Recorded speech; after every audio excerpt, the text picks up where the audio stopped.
இப்போ வீட்டுக்குள்ள வந்து இந்தந்த பொருட்கள் தான் வைக்கணும், இந்தந்த வாஸ்து பிரகாரம் வைக்கணும்னு ஒரு முறை இருக்கும்போது, இப்ப நெறைய பேர் வீட்டுக்குள்ள செடிகளையும் வளர்க்க ஆரம்பிக்கிறாங்க இல்லையா? அது வந்து முறையான ஒரு செயல் தானா? வளர்க்கலாமே. இப்போ இன்றைக்கி வந்து இன்டோர் பிளான்ட்டுன்னு சொல்லி இருக்கு. அது நீங்கள் தாராளமாக வளர்க்கலாம். முன்னாடிலாம் போன்சாய் மரங்கள் நிறைய வளர்த்துட்டு இருந்தாங்க. உயரம் ரொம்ப குறைவான மரங்கள் இருந்துச்சு. இப்போ அதையெல்லாம் விட்டுட்டாங்க. இன்டோர் பிளானட்ஸ்னே சொல்லி நிறைய மரங்கள் இருக்குது. அதில் குறிப்பாக மணி பிளான்ட்டுன்னு ஒன்று இருக்குது. ஸோ மணி பிளான்ட் வளர்த்தா மணி வரும்னு சொல்லுவாங்க. ஆக்சுவலாக அந்த தாவரத்தோட பேர் மணி மணி பிளான்ட்டு. பிளான்ட். ஸோ அதெல்லாம் வளர்த்தா பணம் வராது.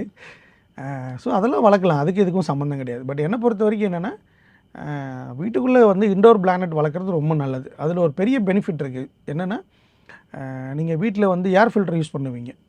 வீட்டில் டஸ்ட் வராமல் இருக்கிறதுக்கு இப்போ லேட்டஸ்ட்டாக எல்லாருமே ஏர் ஃபில்டர் யூஸ் பண்ணுறாங்க. நீங்கள் இன்டோர் பிளானட் வளர்த்தீங்கன்னா, அந்த செடியோட இலைகளில் வந்து டஸ்ட் எல்லாமே ஃபார்ம் ஆகிடும். நீங்கள் வாரம் ஒரு நாள் தூக்கி வச்சு வெளியே வச்சு வேக்கம் கிளீனர் வச்சு க்ளீன் பண்ணிங்கன்னா டஸ்ட் எல்லாம் போயிடும். ஸோ அந்த நேச்சுரலாகவே வந்து அது ஒரு ஃபில்டராக நமக்கு செயல்படும். தாராளமாக வளர்க்கலாம்.